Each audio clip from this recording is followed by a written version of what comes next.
So you all know Dr. Madhavi, right? So you have met her, you have seen her. So has a PhD in genetics, and she's a specialist in identifying genetic disorders. So we all know that disability also, one of the reasons for disability is also the genetic conditions that happen, right? So today we thought all of us are seeing clients. So today we thought we will have a nice talk by her on genetics and its role in communication disorders. Okay, so I would like all of you to pay attention, listen, and learn. So, how many of you all have at least some basic knowledge of what is a gene, what is a chromosome? How many of you all have it? At least you know. Can you please raise your hands? At least you know what is a chromosome and what is a gene. Anybody? Only I could see 3 or 4 have raising their hands. That's it. I have to give us some sort of basics for you to understand how we get into the genetics of your hearing and speech problems. Okay? So I'll be very slow. First initial half an hour, I'll try to see that you get the basics of what can actually implement in your, what has to be understood for your understanding your genetic disorders. Okay. So you have to understand that you have around 100 people, around 50 to 60 people minimum here. Yes. So in this 50 to 60 people, it's not that we are all similar. We are similar in the sense that we have 2 hands, 2 legs, 1 nose, 2 eyes, a hair. All this is similar. But when you see each others, you find them different from other person. Right? I am not like Aparna madam is not like Sandra is not like anybody else. Right? There's still certain uniqueness between one individual to the other individual. What is the reason behind it? You all know that it is genes. Genes contribute, they have to, your genes are expressed in such a way that a human being will always give a birth to only human. Okay? But at the same time, two human beings are not the same. Okay? Understood? When you are developing, your development will be like a human only. But still, you will be retaining differences between, even including your siblings. That is the reason for the genes actually contribute for the this sort of differences. Okay? And where does it come from? It comes from the recombination that occurs during meiosis stage of cell division. Now, this I'll explain it to you somewhere else. Okay? But you have to understand this part. So, genes are actually carrying the information from one generation to other generation. Okay? Gene has the information to produce a particular protein or an RNA which actually functions in your body. What does your body require? For your body to function, it requires, can you say me, what does your body require to function? The way it is working, what does it require? What are you take diet every day? You take food every day? Why are we taking food? Because we need energy to work. Apart from that, how do you get the energy? We are getting it from carbohydrates. What else do we require? We require protein, we require lipids, we require vitamins, we require minerals, and we also require nucleotides. That nucleotides forms the basis for the construction of your DNA. So this is what you are eating, right? So when a protein, whatever you require, when you have a protein in your body, that is synthesized by your cells. If your cell has to work, suppose for example you have to hear, if it has to function, it has to do some work, right? So to do that particular work, it requires certain proteins. And where are the proteins coming from? In the cell, it produces. In the cell, it produces its own proteins. And where is the information for the production of these proteins? It is there in the gene. Understood? Okay? For example, if you look like this, like a human being, there are certain genes responsible for that, right?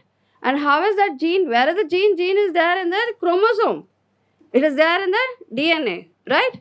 But that DNA, how is it giving you a protein? How is it passing the information? It is passing the information because whatever information is there, that is actually transcribed to an mRNA, and from the mRNA, it is actually giving the information for the synthesis of a protein. This you all should know, right? So this sort of understanding if you have, we can go further. Got it? You want me to explain once again? No. Okay. So information for the synthesis of protein is there on the gene. So gene is as such like that only. But when it passes the information to mRNA. From the mRNA, it is getting a protein. So in your body, can you imagine how many genes are there? Okay. Here, first case when I told you, I said there is only a loss of hearing. Right? Any other part of the body was affected? No. But in a syndromic case, if you take a Down syndrome person, okay, what all problems does he have? Can you list? Down syndrome person, what all first, mental retardation is there. Some people also have hearing loss in them, right? Features are different, right? Short stature, right? Hand is also different. You have some creases and all that. Tongue, a little bit different. So, the phenotype, typically if you see, the effect is not at a single point. The effect is not at a single point. The phenotypically, you'll have more problems. It will be seen on many other traits. Okay, it will not be on one single trait. It will be rather on many traits. Okay, you can see here syndromes means that a person has other symptoms beside hearing loss. This is very specific to you. Okay, symptoms beside hearing loss. For example, some people with hearing loss are also blind. They can't see. Some people with hearing loss, you'll see examples that they have a problem with kidney also. Some people you'll see that hearing loss can be there with your lungs also. Though they may not be coming here directly, but this is a possibility is there, and different type of syndromes related to this are there. Okay, there are many different syndromes that have hearing loss. And other syndromes also, hearing loss is a part of that particular syndrome. Basically, you might be seeing very less syndromic cases here, but in where other organs are affected, mainly affected. Suppose, for example, if it is kidney is affected, first target will be there to address the kidney problems. Then comes with the hearing loss, right? So, most of the patients will be there in that particular cases. Cardiac problem is there. People will be going to a cardiac unit rather than coming to a hearing unit. Mutation is just in the gene, there's a change in the sequence. When there's a change in the sequence, that will result in the function of a protein or anything else. Can you understand this? What do you call this as? Very good. Okay. Now, what are the squares here? Males. Circles are? Females. Okay. Now, if I draw like this, okay, what does it mean? Marriage. Okay. How are these three interconnected? They are all siblings. So how many sisters does this person have? 2 sisters. Okay. Now tell me, what is the relationship between this child and auntie? Okay. What is the relationship between this and this? This and this. Father, grandfather, grandfather's sister. What will happen? What can we call them as? Grandfather, sister. So grandmother, okay, right. You have to use 2 words. If it is from father, we have to call it as paternal. If it is from mother, you have to call it as maternal. Okay. So I'll call it as paternal grandmother. Okay, right. Now this will become paternal grandmother's son. It is. Okay, uncle. Okay, now tell me, if you look at the close relatedness of this particular 2 cases what we talked about, here from here to here, okay, and from here to here, do you think the similarity where will be more? Where will the similarity be more? With the aunt or a grandmother? How much is the sharing part from this father to the child? 50%. Okay, children, see here, you understand this clearly, okay? Here you have, he has 2 daughters. She is sharing 50% of father and 50% from mother, okay? Here also, roughly I can say that 50% from father and mother, okay? Now, this 50% of this child, listen here, 50% of this and 50% of this is not same. 50% of this and 50%, though they are sharing 50% from each of the parent, but this 50% and this 50% is not same. Got the point? So the differences in this, what they have taken up from the parents, that constitute for the differences between the siblings. That constitute the differences between the siblings. Okay, what does I mean when I'm saying 50%, though 50-50%? Why I'm saying it is different? Because father has 2 copies of every gene. Yes or no? Father has 2 copies and mother has 2 copies. Which of the 2 copies that sibling will receive is not the same as the other sibling? How many degrees we can show here? 9th degree. This will happen very important when you're looking for the genealogy of your family history. Suppose if somebody is interested, recently also I had a connect when he wants to identify from where did he originate, where are his relatives all throughout the world. If he wants to understand that, the ancestors, when he's looking at it, then it becomes very difficult for us. Okay? See here, suppose for example, you are somewhere, suppose for example, this is me, okay, self. This is my mother and father. Mother and father.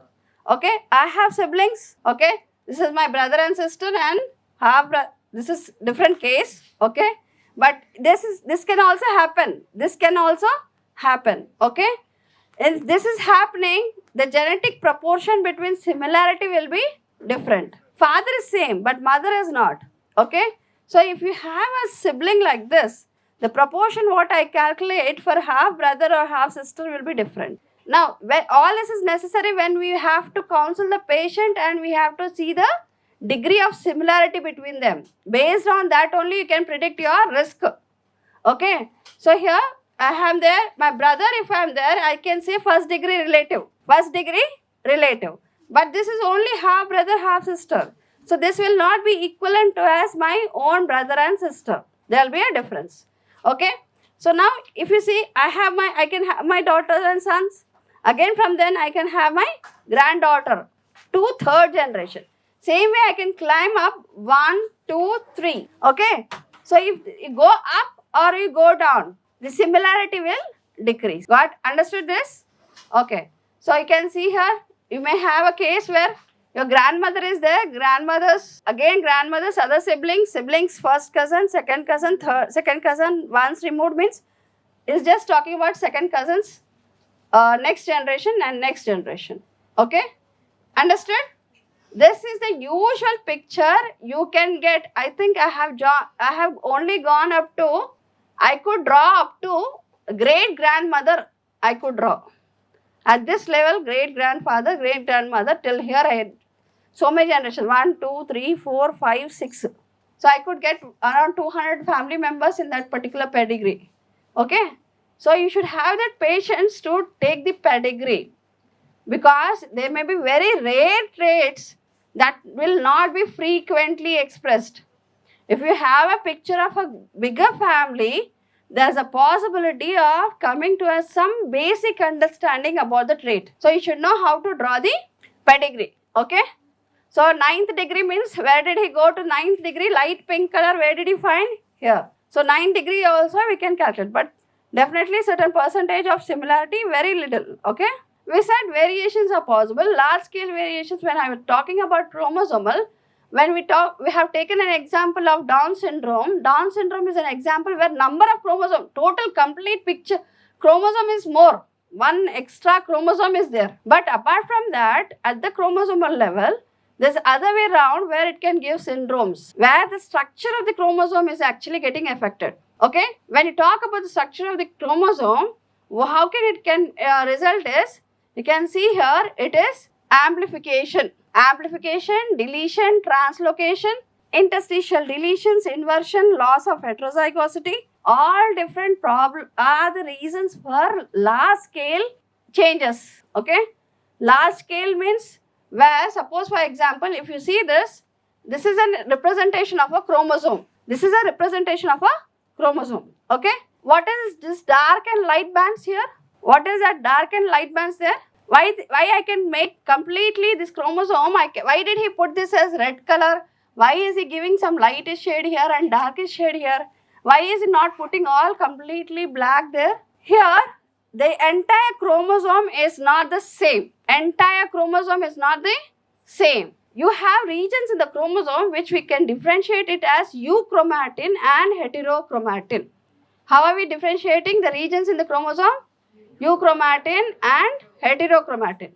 The dark bands, what you see here is called as heterochromatin.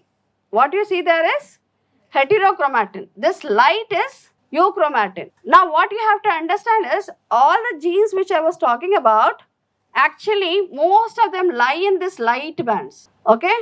And wherever it is dark, it is so packed tightly that it is not functional. It is not functional. That means heterochromatin is not, till now we did not find up any function in that particular region. Okay? If something is happening in the heterochromatin, it may not show up. If something is happening in the heterochromatin, does it really show the phenotype? No. Okay? Because it is not function. It doesn't do any function. It is there. Okay? It is tightly packed and it is not required for us. Okay? So heterochromatin, if something is happening, there is a possibility that it will not show up. So when you see the sequence also, they will not be conserved. You will have lot of variation in the heterochromatin. There is a region in the center. There is a region in the center. Okay? This region is the one that is involved when the two chromosomes have to move apart in the anaphase. You know mitosis? Okay, where is separation of the sister chromatids happening? Anaphase. Yes or no? Okay. So when they have to move apart, this center part is involved. Centriole. This center part is involved. Okay? Got it? Here, this sequence becomes important. Certain sequences in this particular region becomes important. But rather way around, it is highly heterochromatinized. This is also heterochromatinized. Around the centroid, you will see mostly it will be heterochromatized. Now, why you have to be important? If suppose deletion is happening in this case, probably I will not see the phenotype. If a deletion is happening in this particular case, you will see the change. And the large scale, it is happening at the large scale. Okay? You can see here. Here what happened here? What could have happened in this? Some region is deleted. This region is deleted, right? So deletion has occurred. What happened if deletion has occurred? Can this chromosome be transferred to daughter cell? Can this chromosome be given? Can it pass to the daughter cell? This deletion, it will remain in one side. The other cell, daughter cell, will not have this chromosome. Okay? If centrioid is not there. So what will happen here? You can see that this is a deletion. Shorter in size when compared to the normal chromosome. Shorter deletions will result in shorter size of the chromosome. Okay? Now, in the other way around, here, this region is duplicated. That means I already have this region, but again it has been replicated. I have two regions of this. Okay? So here 1, 2, 3 bands, 1, 2, 3 bands, again 3 bands are there. Okay? So this region, what is happening here? Here in this case, what is happening? Duplication. Okay? Here, what is happening? Inversion. You can see 1, 2, 3 are there, but here the band is smaller band, right? It is down, right? But if the same band, if it goes up, it is positioned is different, in a different organization. Like this, from here it went like this. So here you can see the lighter band up, and this is in between, but this is in between. So when it changing the position of the genes, that will also cause the problems. That will also cause the problems because surrounding regions are not the same. In this insertion, there is some other region of a chromosome or some other chromosome that will actually, you can see here, it got here, this particular region. This region got inserted between this. What happens? There will be reduction in size of this chromosome and there will be increase in this chromosome. Okay? You can see the size of this chromosome has decreased, whereas this here the size of this chromosome has increased. Such sort of change you call it as insertion. It is insertion. Same orientation. Orientation is same, but it is inserted into other chromosome. Reciprocal translocation. Reciprocal translocation means you have two chromosomes here. One part, okay, of this will go and join here, and the other part from the other one will come and join here. Both there will be change of chromosome regions from in between two chromosomes. Okay, you can see here, this is shorter, this is longer. Here you can see this chromosome now has a certain region from this particular chromosome. Here you can see here there is some addition here, right? But here for this chromosome also, again it got inserted with this region. This entire region got attached to this. So there is a reciprocal translocation. Both the chromosomes are interchanging chromosomal segments. Okay. Robertsonian translocation means, you can see here, this is actually a Robertsonian translocation is between chromosome 13 and chromosome 21. This 13 and 21. If you see 13 and 21, both are acrocentric chromosomes. Both are actually acrocentric chromosomes. You'll see there. If it is chromosomal, we have seen the changes. If it is single gene, you have to understand what is autosomal dominant, autosomal recessive, X-linked, X-linked dominant. Okay, X-linked recessive, X-linked dominant. Okay. Now, if it is autosomal dominant, what does you mean by autosomal dominant? Autosome means that 22 pairs. 1 to chromosome 22. Okay, 1 to 22 is 22 pairs. All are autosomes. They are there in males and females. Okay, if it is, the gene is there on an autosome, and if it is dominant, what do you mean by dominant? You have 2 copies of every gene. If I have 2 copies, what do I call them? I have allele. Alleles you call them as. Okay, I have different forms of a gene, right? So I have 2 alleles of every gene, right? So here, if I have, instead of 2 copies being mutated, even if a single mutation is there, that will show the phenotype. How many copies of each gene do we have? 2. If it is an autosome, right? In these 2 copies, even if one is mutated, and that mutation is leading to a change in phenotype, I call that as dominant. That means it will be expressed in the heterozygous condition. Okay, it is dominant. If it is dominant, the risk will be 50%. If it is dominant, what is the risk percentage? 50%. Okay. Next is autosomal recessive. That means here I have 2 copies, right? That 2 copies should be mutated to see the phenotype. To see the phenotype, what should I see? 2 copies should be mutated. And that is called as autosomal recessive. Risk will be how much? 25%. Okay. X-linked, only one X is there. Now, if it is X-linked, it will be different between males and females. Males will have only one X. If they get the mutated X, 100%. There's a probability that he'll be affected. But if he gets a normal, he'll become normal. There is no carrier for a X-linked problem in males. Either he'll be affected or normal with respect to males. But in females, you will have a normal condition. You will have carrier condition and carrier condition. Okay, that means if it is 2 copies are there, 2 X's are there, right? One is normal and one is mutated. Phenotypically she is normal. Phenotypically she will be normal and she will be called as a carrier. But if she is passing on to her son, 50% risk is there that the child will be affected, right? And if it is recessive, you have 50% risk to males.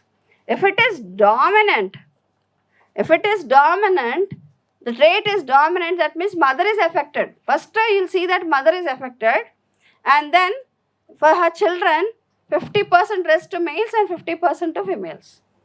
If it is a dominant trait, if it is an X-linked dominant trait, risk is there for both males and females. Here, can we have carriers in this case? If it is X-linked dominant, can we expect a carrier female in this case? No. Yes, if it is, there is no carrier, right? In dominant means one copy is a problem, right? Even if one single copy is there, you will see that the child is getting affected. So if it is getting affected and showing the phenotype, can we say it is a carrier? No. Carriers are symptomatically, phenotypically normal. When it call the word as carrier means they are phenotypically normal, okay? And when they are normal, but the children can get affected. The problem arises here because parents are normal, but they say, we are normal, we don't have any problem, but my children are getting affected. Usually this will be the case. Parents will be normal.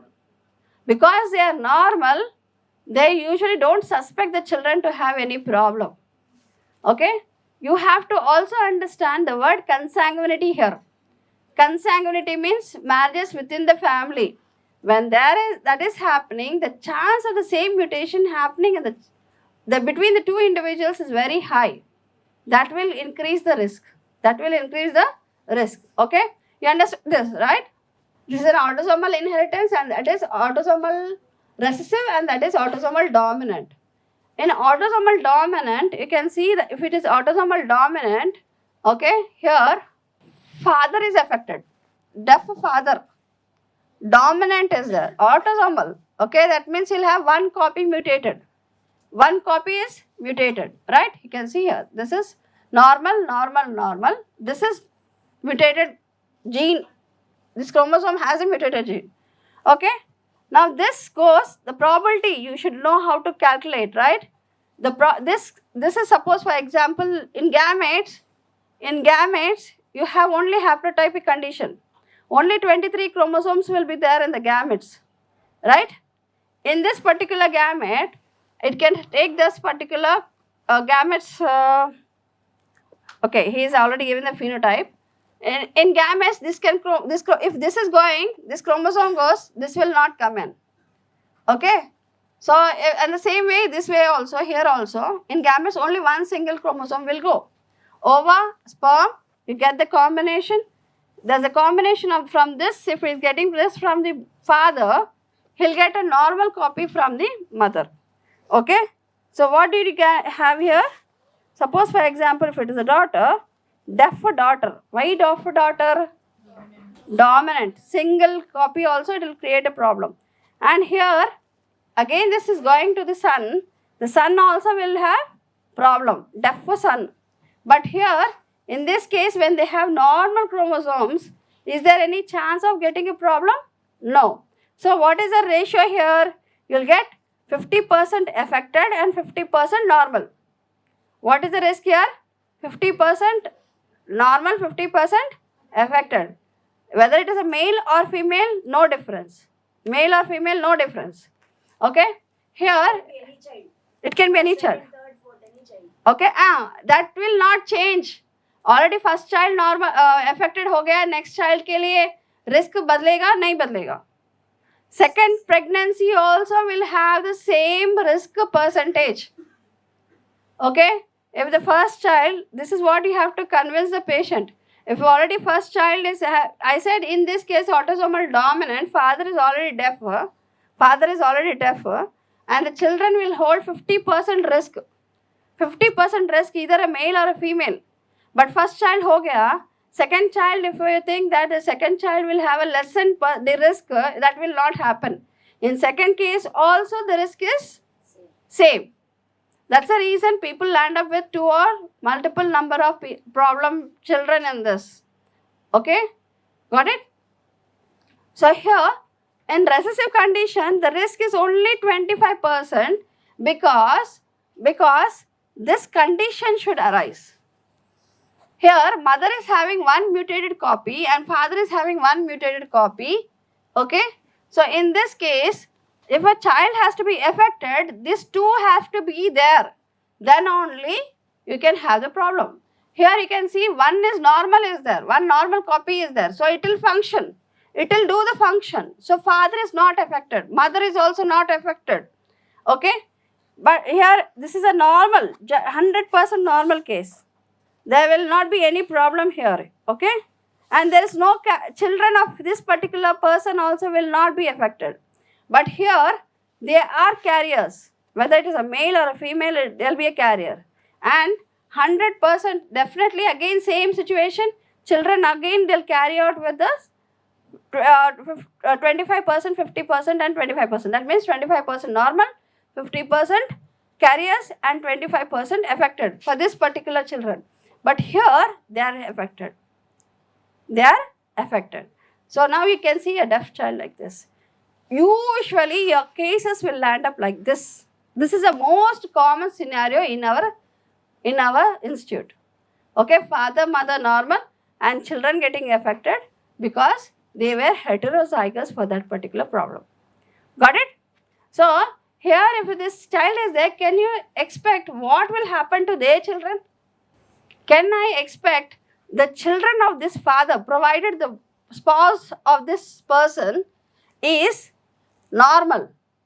If the spouse of this person is normal in both the chromosomes, okay, homozygous normal, okay, what will happen to the children? Will the children get affected or not? 100% no, because it's a recessive condition. Father, only one copy of abnormal copy will be there. So they will become carriers. They will become carriers, but they will not have abnormal kids. All the children will be normal only. Carrier or phenotypically they will be normal. Carrier they can be, 50% carriers will be there. Okay, right? So this is an example of autosomal and resistance and dominance. This is an example of X-linked recessive, X-linked recessive. Okay, X-linked recessive means who is more at risk? X-linked recessive means who is at risk? Males. Okay, males will be more affected. Okay, you will have 50% of the males problem, 50% males normal, whereas in females 50% normal, 50% carriers. Okay, if it is X-linked recessive condition. Okay, and don't always think that the genes are there only, genes related to nuclei only. In our cells, there is DNA in mitochondria also. DNA is there in mitochondria. You know about mitochondria? Yes. Where does it come across? Cell, what is the function of mitochondria? Means what? What is energy in the cell? ATP. What about NADP? What is NADP? Okay, ATP is also there, GTP is also there, and NADP is also there. Okay, we only know here more of ATP, but ATP, GTP and NADP. Okay, at certain instances we come across these things, but here, so the DNA which is there in the mitochondria is also having some information, right? And mainly related to your respiration. Yes or no? If you don't respire, can you survive? No. And the other main function is your detoxification. Okay? Oxidative stress. Right? Maintenance of that. Okay. Now in this case, you tell me, can I take a logistics like what I was discussing earlier? Autosomal recessive, autosomal dominant and X-linked. Is it the same like that? Can I consider? What is the difference if it is a mitochondrial genome? Okay, if the gene is there on the mitochondria, what would be the difference? What all could be the differences? Can I assume that there will be a difference between males and females progeny? If it is a mitochondrial gene, can I expect that will it be different between daughters and sons? Will it pass differently? 99.9% of your mitochondria comes only from mother. What mitochondria today I have, all the mitochondria I have taken it from my mother only, not from father. Because in sperm there is no mitochondria. You can see here, sperm size is very small. It can't be big because it has to travel a lot of distance. Like what we travel in kilometers, that for that size it has to travel. So it can't take bulk load in its body. Okay? It cannot use that particular energy to go such long. More energy, more heavy, more energy it requires. So what when sperm is being formed, it takes away all the other organelles and only nuclei will be there. Only nuclei will be there, but it requires energy to travel, right? So it will have only 1 or 2 sporadic mitochondria here.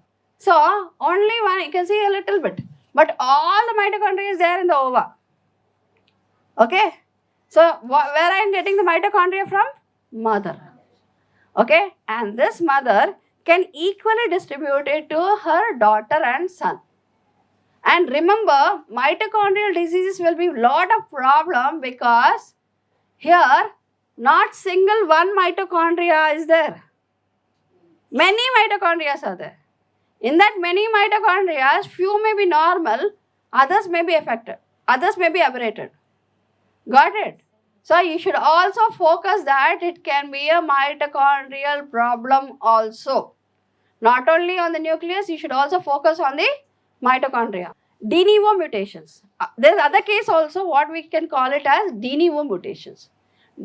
Okay? De novo mutations means what? That means when a fetus is developing, mutation is arising. When fetus is developing, mutation happens. It is not there between any of the parent. It is happening in the fetus. Then if it is there, then there can be a possibility that mosaicism can be there. Mosaicism can be there in this case. What is the risk for this type of condition is hardly 1%, something like that. Very rare. Okay. So 1% recurrence risk, 3 to 5% in germline mosaicism. That means some cells are normal, some cells are affected. And total he can give a total risk of 6% they calculated. From zygote you got, what is happening, what type of cell division will happen in the zygote? Mitosis. Where is meiosis occurring? Gametogenesis. When an ova has to form, when a sperm has to form, then meiosis occurs. But here it is mitosis. One cell is giving rise to 2 cells. In meiosis, 4 cells have half, reduction phase. That is called as reduction phase. 4 cells, okay. But here 2 daughter cells will have the same genetic number, okay, 46 chromosomes. These 2 have given rise to 4. Out of these 4 cells, there's a problem occurring in this one cell. All 3 cells are normal. Remember, this is happening when development is happening. When development of the body is happening, it is happening, right? So all these 4 cells have come from this single cell only. But out of the 4 cells, there's a problem in one cell. So all the progeny cells of this one single cell will have the problem. Here. What all cells have come from this mutated cell in this, okay? All the progeny cells will show the problem, whereas all the cells from this arising from these 3 cells will show the normal. So it will be a mosaicism. When you take the tissue, okay, it will be very difficult because one cell says you will have, suppose one chromosome is lost in that particular cell. One cell will show 46 chromosomes, another cell will show 45 chromosomes. So that will become a very difficult situation, okay. Now this is what I was talking about. You have 23 pairs, I said 22 are autosomes. One, if it is X and Y, it is a boy, XX, it is a girl, okay. Actually, he didn't represent it correctly. You have something called as acrocentric chromosomes. When you see it under the slide, the chromosome appears like this. Okay, it appears like this. You can see there is a small dot here and a line like this here. Okay, it doesn't have 2 arms. It has only 1 arm. Okay, this sort of chromosomes we call it as acrocentric chromosome. There's a line in between. So this has 2 arms. But here it is only like, okay, spherical. So this one is not metacentric chromosome, it is acrocentric. We call it as acrocentric. So chromosome number 13 and chromosome number 21, 13 and 21 are both actually acrocentric chromosomes. Like this, if you have something up, so you have a small arm and a bigger arm. This we call it as submetacentric. Okay. Now, if suppose it is like this, same size, we call it as metacentric. Okay? If it is like this is called as acrocentric. Chromosome number 21 and chromosome number 13, both are acrocentric. You have small region like this. Very short. Now what happens is, there will be a fusion like such a way that both put together, this is chromosome 21 and this is chromosome, this is 21 and this is chromosome 13. Both are acrocentric actually, but when they fuse, they give a representative like a metacentric chromosome. Okay, this sort of situation also can happen. When you're talking about Down syndrome, one chromosome can be like this and you can have two normal 21 chromosomes. So that case also can happen. The other way around, what we have to see there is, there's a Y chromosome is telocentric. It doesn't have any subarms. It's totally a telocentric chromosome. So if you arrange like this, you can see here, where did he find 21 here? Number, structure, detect Down syndrome. Okay, 1, 2, 3, 4, 5, 6, 7, 8, 9, 10, 11, 12, 13, 14, 15, 16, 17, 18, 19, 20, 21, 22. I have two chromosomes like this. So here it is XX, yes or no? It should be XX. So to identify the chromosomes, we do a technique called as FISH. We use a technique called as FISH, where we use fluorescent dyes to color the chromosome. What are we using? Chromosome dyes to color the chromosome. You can see here blue, red, orange, all different type of colors. Can you see here? Can you see this? Where is 21? Here it is 21. Picture of a normal cartoon. What is this? What is this? Where you get the face, all the chromosomes, right? What is this? It is the nucleus. It is in the form of a chromatin. Here this is the nucleus which is having the chromatin. Okay? You can see this blue color, right? This is the chromosome where it is lying. Okay? So here it has not formed the chromosome. It is still there in the prophase or S phase. This is normal karyotype. In the Down syndrome, you will have, what he means to say is 21, chromosome is 3. There is something else also, chromosomal microarray, that I'll tell you when I'm talking about the techniques. So total how many genetic syndromes are there with hearing loss? This indicates that there are 700. Okay? With hearing loss, it can be there anything. It can be with heart, kidney, lung, and any other organ. Total hearing loss patient can be there with around 700 genetic syndromes. Okay? How many genes are causing hereditary hearing loss? 150 to 200. Hereditary, like what we have in our case, congenital hearing loss. Genetic syndromes with speech language, how many are there? 1500 to 2000 syndromes can be there with the speech related problem. Okay? Number is huge. Disorders affecting hearing, speech and behavior all together. Okay? Where you have speech problem also, hearing problem also and behavioral problem also. There are several hundreds of syndromes are there. Then, how many did we identify till now? Genetic disorders? 7,000 genetic disorders we have identified. 7,000 genetic disorders. Yesterday I have tried to go into OMIM. Okay, there is a database for all the genetic related diseases, which we call it as OMIM. Okay, if you go there, it will give you a picture. You give the disease name or disorder name.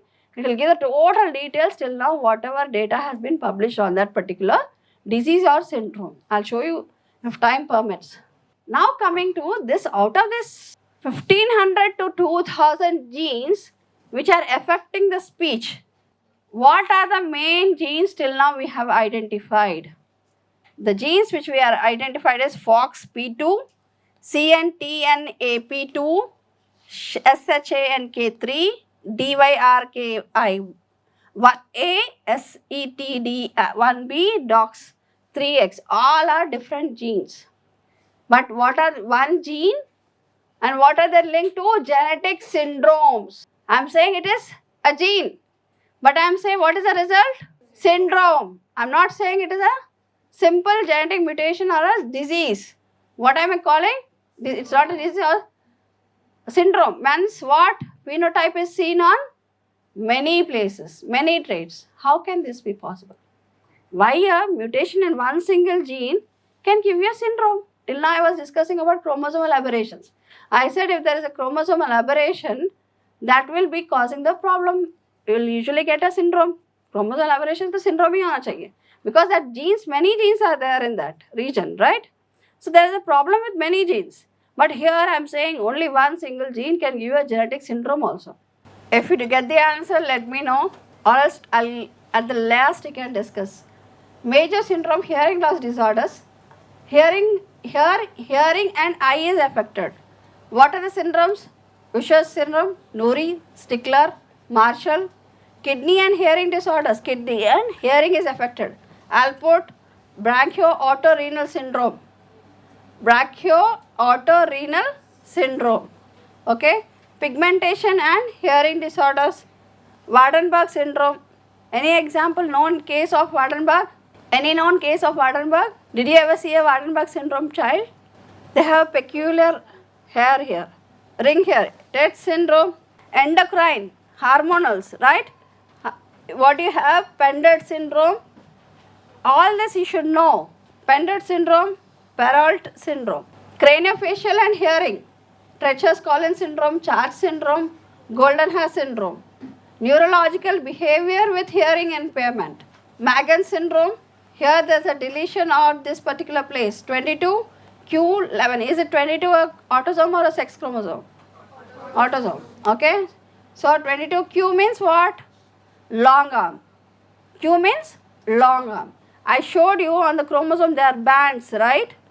So this number indicates the band number. From the center you have to reach to the down.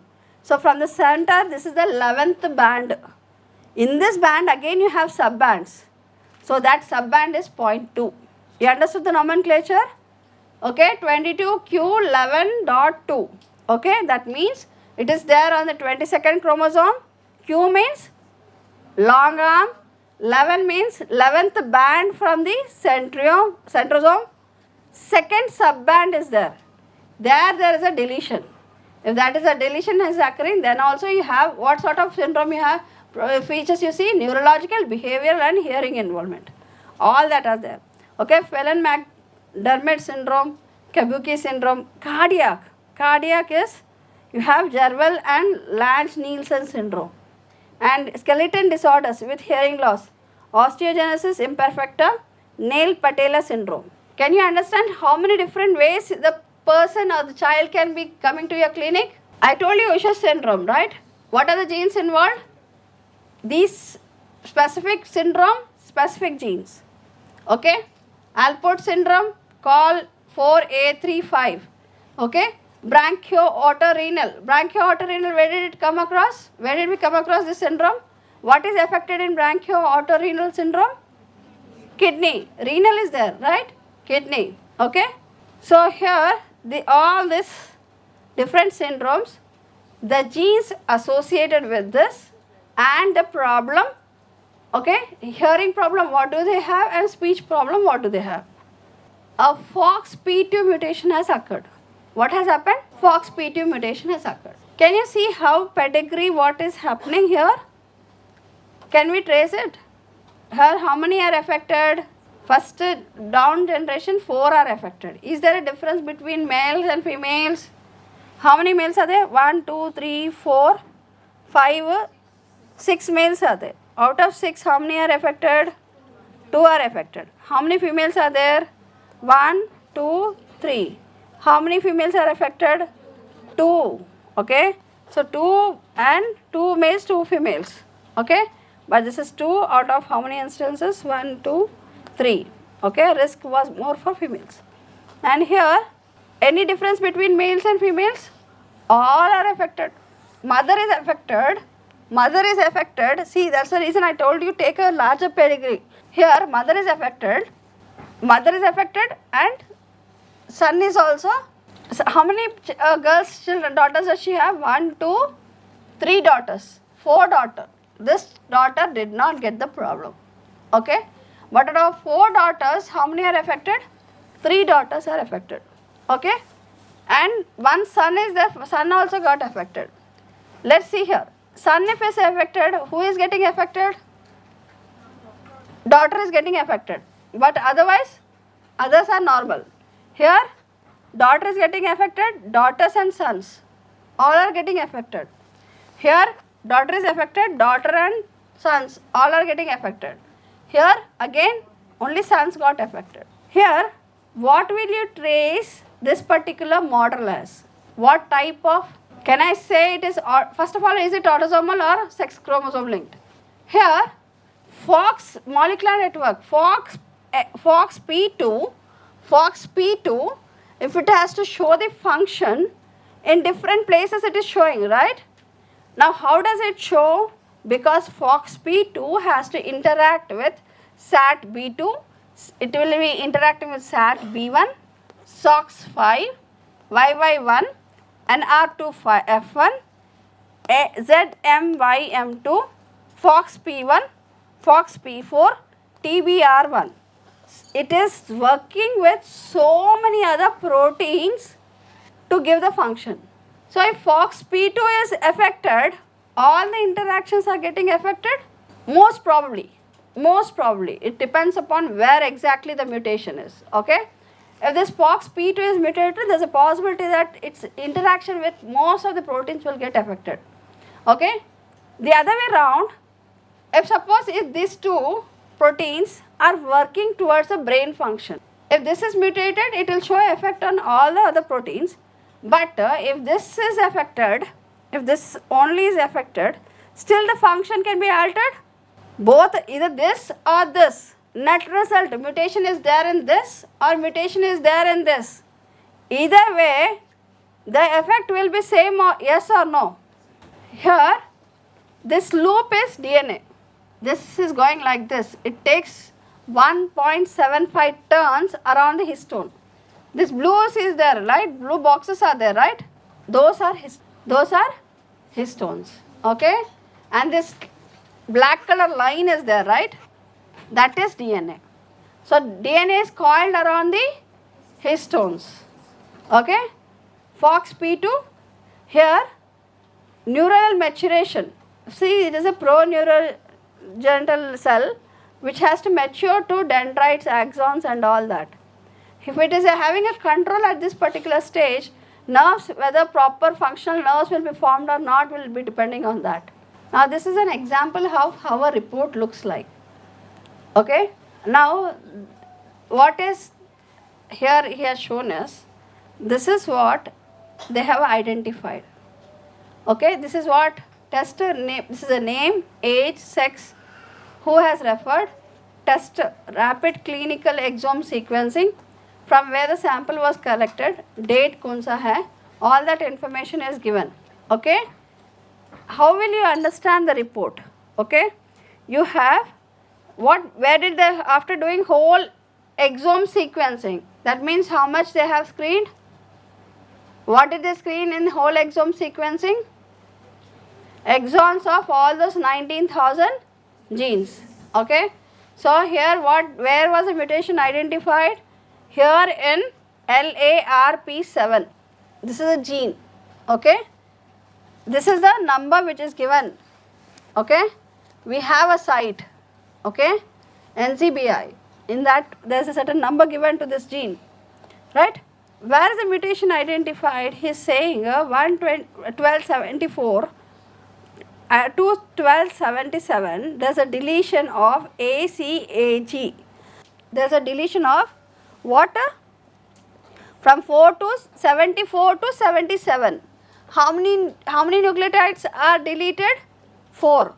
ACAG, they got deleted. What happened as a result? Asparagine at 425 was replaced by valine. So this is a substitution. Okay. this amino acid, the amino acid should be a change in the amino acid. Okay. So what is this slide indicating is, if the first child is affected and the parents wants to know whether I told the risk for the second child is also going to be same, right? So first child is affected, whether the second child will be affected or not. How will you, what we can do? Okay, here in this case we can suggest that when mother first identify what is the problem in the proband, that means the first child, you will come to a conclusion what is actually where the problem is, right?